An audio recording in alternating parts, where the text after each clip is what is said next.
হরিহর আর তার স্ত্রী বিমলা সুখে বসবাস করছিল মধুপুর গ্রামের সমুদ্র এলাকায়। তারা ছিল জেলে আর জেলেনি। মাছ ধরেই তাদের সংসার চলত।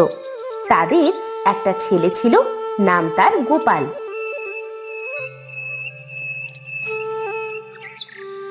একদিন হরিহর আর তার স্ত্রী নদীর ধারে মাছ ধরতে গেল। মাছ ধরতে ধরতে তারা এক শিশুর কান্নার আওয়াজ শুনতে পেল। এই শোনো শোনো, অমন কইরে কাঁদতেছে কি লাগো? কই কিছু তো শুনতেই পাচ্ছি না। কেডা আবার কাঁদবে এই ভর দুপুর বেলা? ও কিছু না, তোমার মনের ভুল। তবে কি আসলেই আমি ভুল শুনলুম নাকি? ভুলই শুনবে হয়। নাও নাও, জালটা টানো দেখিনি আমার সাথে, মনে হচ্ছে বড় মাছ। এত ভার লাগছে কেন আজকে? উফ, এই যে উঠতেই চাইছে না। আর একটু টানো না, মনে হচ্ছে বড় কোনো মাছ ধরা পড়িছে। এই দিলুম টান। এই যে উঠিছে। আরে এটা কি মাছ? হরিহর আর বিমলা তাদের জালে বড় একটা মাছ টেনে তুলল। মাছটা ছিল বিশাল বড়, প্রায় একটা মানুষের সমান। আরে আরে দেখো দেখো, এই যে কত বড় এক মাছ! এত বড় মাছ আগে কোনোদিনও দেখিনি আমি। তাই তো, এটা কি করে সম্ভব? এই ছোট্ট পুকুরে এত বড় মাছ আসলো কি করে? তা যাই হোক, চলো চলো এটারে নিয়ে ঘরে ফিরি গে। এইটাকে বাজারে বিক্রি করলে কত টাকা পাওয়া যাবে কত? ঠিক বলিস, চলো চলো এইটিকে নিয়ে বাড়ি ফিরি। বিশাল মাছটিকে মাথায় করে হরিহর আর বিমলা দুজন বাড়ি ফিরে গেল। বাড়িতে হরিহরের 6 বছরের ছেলে গোপাল বাইরে বসে খেলছিল। মাছ দেখে সে খুশি হয়ে দৌড়ে গেল। এত বড় মাছ আনিস বাবা? হ্যাঁ রে বাপ, দেখ কত বড় মাছ আনিছি তোর জন্য। মা মা, এই মাছটা কি করবে এখন? কি আবার কইরব, এটাকে তো আর আস্ত বিক্রি করা যাবে নি। দেখি কেটে কুটে বিক্রি করার ব্যবস্থা করতে হবে নি। এই এত বড় মাছ কাটবে কেমন করি মা? এত বড় মাছ তো আগে কোনোদিনও দেখিনি। কোনোদিনও দেখিসনি তো কি হয়েছে, আজ দেখ। হয়েছে হয়েছে, সর দিঘি, আমাকে তো আবার মাছ খাইতে হবে নাকি? বিমলা আর হরিহর দুজন মিলে হাত লাগিয়ে মাছ কাটা আরম্ভ করলো। গোপাল পাশে দাঁড়িয়ে সব দেখছিল। কিন্তু মাছ কাটতে কাটতে ঘটে এক আজব ঘটনা। মাছের পেট থেকে বেরিয়ে আসে এক ছোট্ট শিশু। তার উচ্চতা বাকি শিশুদের মতো নয়, সে ছিল অনেক ছোট।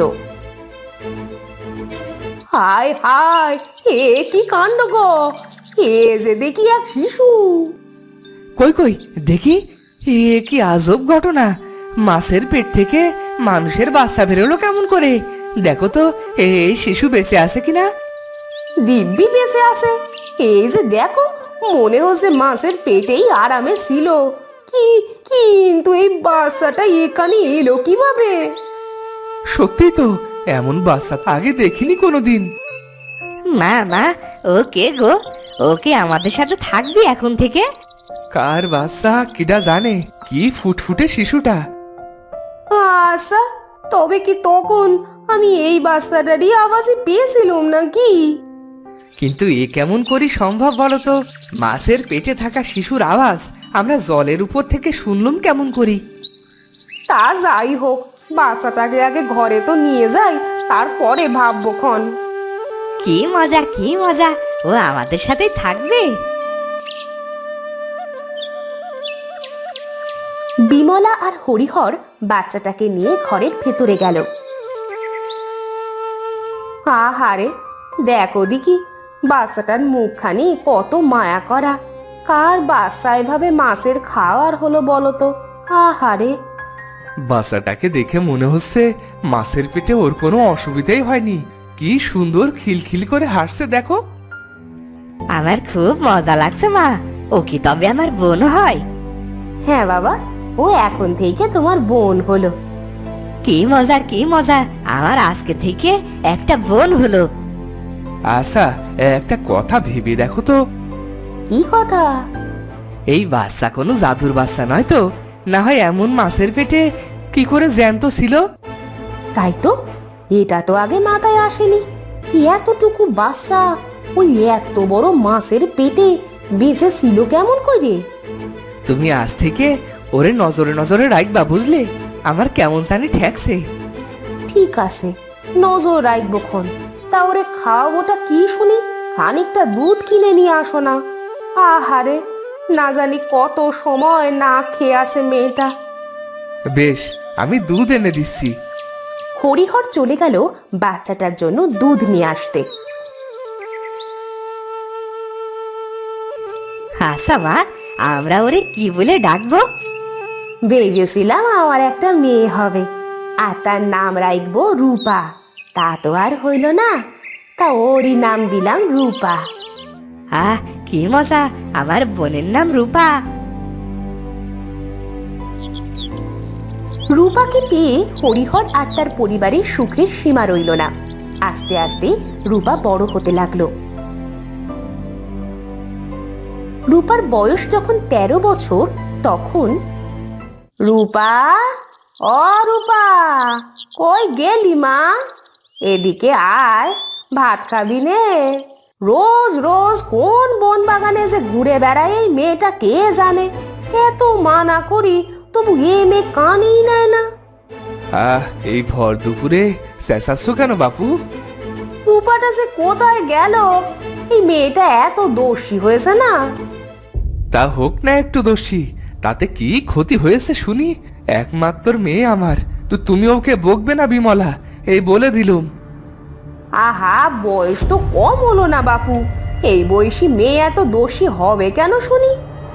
আরে সবে 13 বছর বয়স হলো, এই বয়সে একটু দুষ্টমি করে না এমন কেউ আছে নাকি? তুমি আর লাই দিও নি বাপু। এ এত দুরন্তপনা করলে কপালে দুঃখ আছে, দেখে নিও।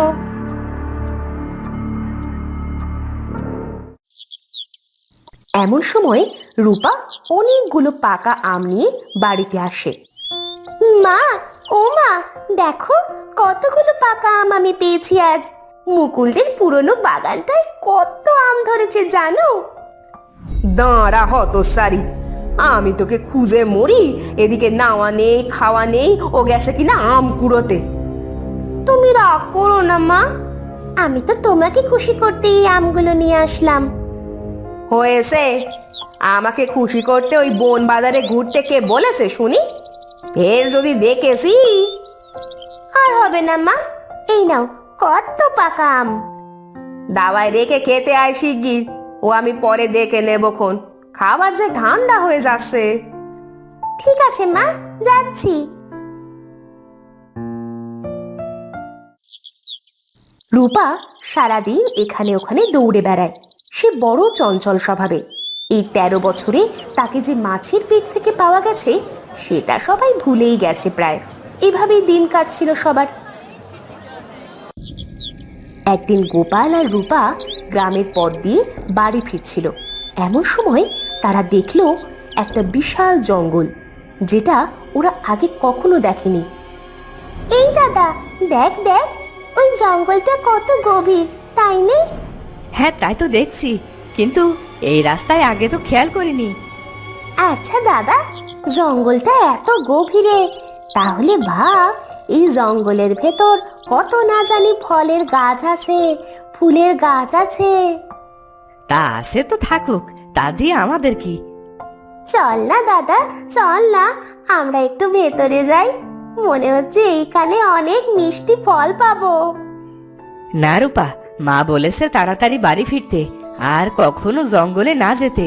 তুই কি ভুলে গেছিস নাকি? বেশি দূর যাবো নে দাদা, এই সামনেই যাবো, চল না। আচ্ছা চল, কিন্তু বেশিক্ষণ থাকবো না কিন্তু।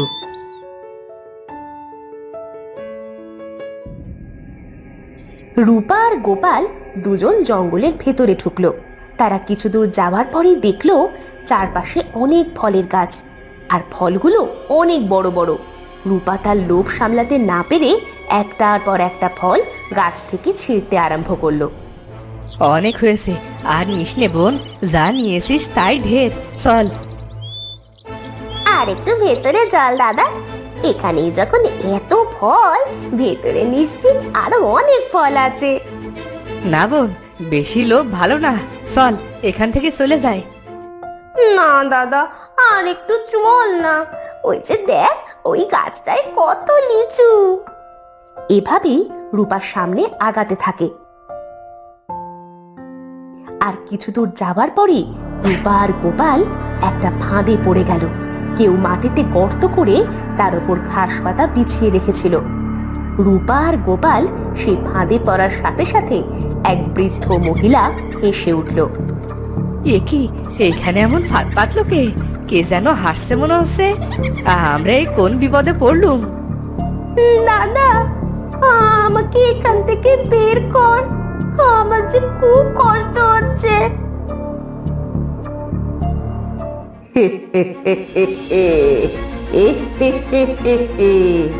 আরো দুটো ফাঁদে পড়লো তবে। এ এ কে তুমি? আমাদের এভাবে ফাঁদে ফেললে কেন? তোরা আমার বাগানে ঢুকেছিস কেন শুনি? কোথায় তোমার বাগান? এ তো একটা জঙ্গল। এটাই তো আমার মায়া বাগান। তোদের চোখে এটা জঙ্গল, এখানে সব ফুল ফল আমার। তোরা চুরি কইরেছিস কেন? ও বুড়িমা, বুড়িমা, আমাদের এবারটার মতো ছেড়ে দাও না বুড়িমা। আমরা কত ছোট, আর কোনোদিনও তোমার এই বাগানে ঢুকবো না। হ্যাঁ বুড়িমা, তোমার সব ফল রেখে আমরা চলে যাচ্ছি। না না না, সেটা তো হবে নে, তোদের একটা ব্যবস্থা তো করতে হবে নাকি?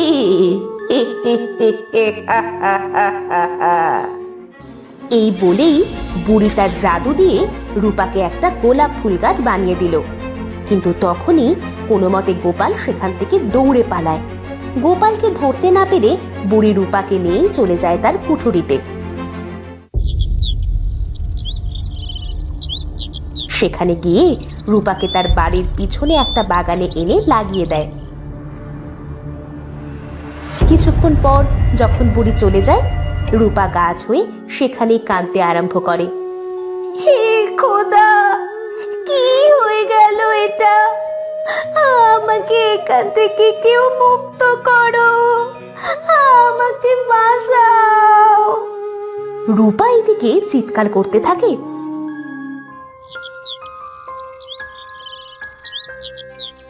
অপরদিকে গোপাল বাড়ি গিয়ে তার মা বাবাকে সব খুলে বলে। হায় কপাল, এ কি হয়ে গেল? আমার মেয়েটা শেষ পর্যন্ত ফুল গাছ হয়ে গেল। হায় ভগবান, এ কি হয়ে গেল আমার মেয়ের? এজন্যই বলেছিলাম বনে জঙ্গলে যাবি না, যাবি না। অনিশ্চিত ওকে মায়াবুড়িতেই নিল রে। এবার কি হবে আমাদের? আমার মেয়েটা কি তবে ফুল গাছ হয়ে থাকবে আজীবন? না বাবা, আমার বোন সারা জীবন ফুল গাছ হয়ে থাকবে না। আমি এখনই যাব জাদুকরির কাছে, সে নিশ্চিত একটা কিছু করবে।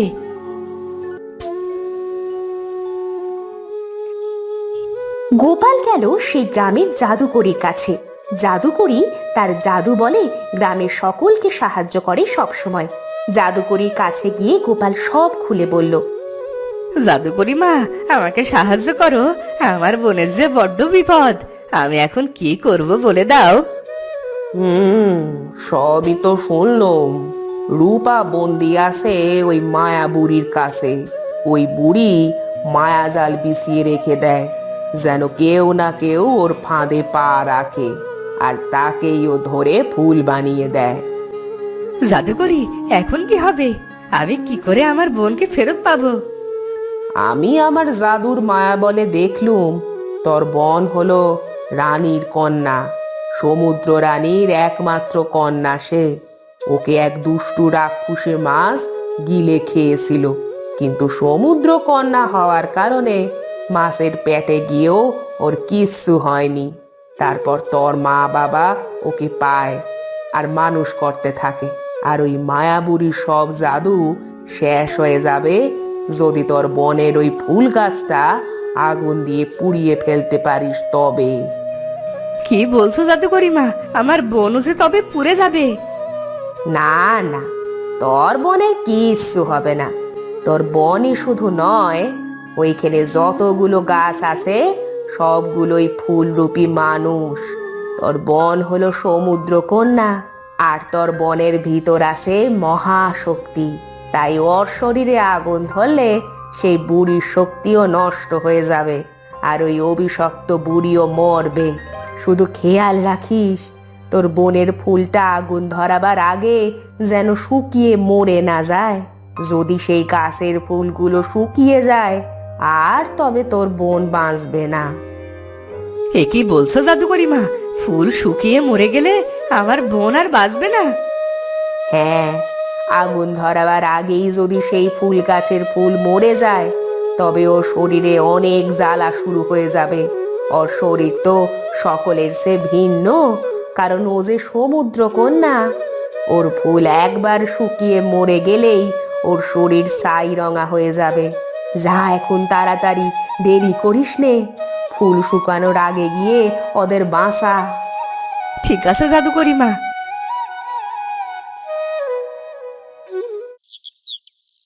গোপাল তাড়াতাড়ি চলে গেল সেই বুড়ির বাগানে।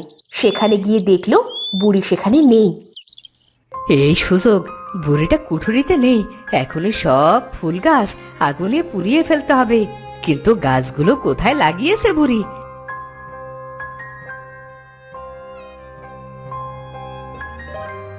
আর এই তো বাড়ির পিছনে কত গোলাপের গাছ, কিন্তু এর মধ্যে আমার বোন রূপা কোনটা?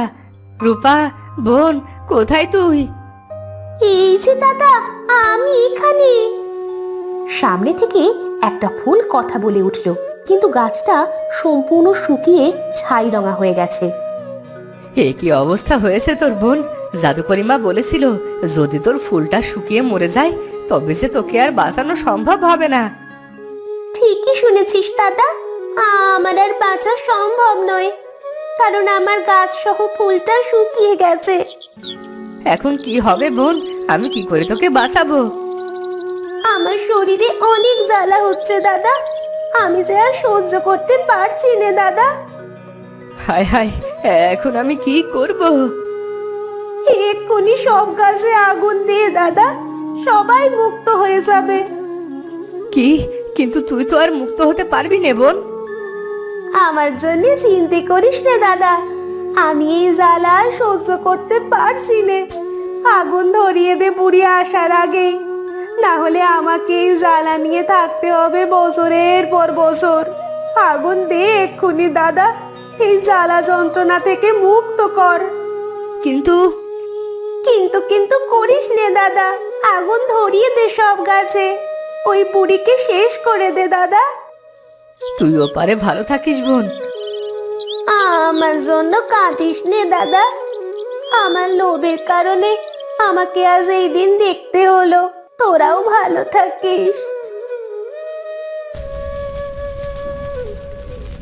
গোপাল সব গাছগুলোতে আগুন ধরিয়ে দিল, আর তখনই মায়া বুড়ির শরীরেও আগুন ধরে গেল। বুড়িও যেখানে ছিল সেখানে আগুনে পুড়ে ছাই হয়ে গেল, আর গাছে থাকা সব মানুষগুলো ফুল গাছ থেকে মানুষে পরিণত হলো। কিন্তু রূপা মারা গেল, কারণ জাদুকরি বলেছিল রূপার গাছটা শুকিয়ে মরে গেলে ও আর মানুষ রূপ ফিরে পাবে না। তাই কষ্ট নিয়েই গোপাল বাড়ি ফিরে গেল। তো বন্ধুরা, ভিডিওটি কেমন লাগলো? যদি ভালো লাগে চ্যানেলটি সাবস্ক্রাইব করে বেল আইকনটি বাজিয়ে দিও। দেখা হচ্ছে পরের ভিডিওতে। ধন্যবাদ।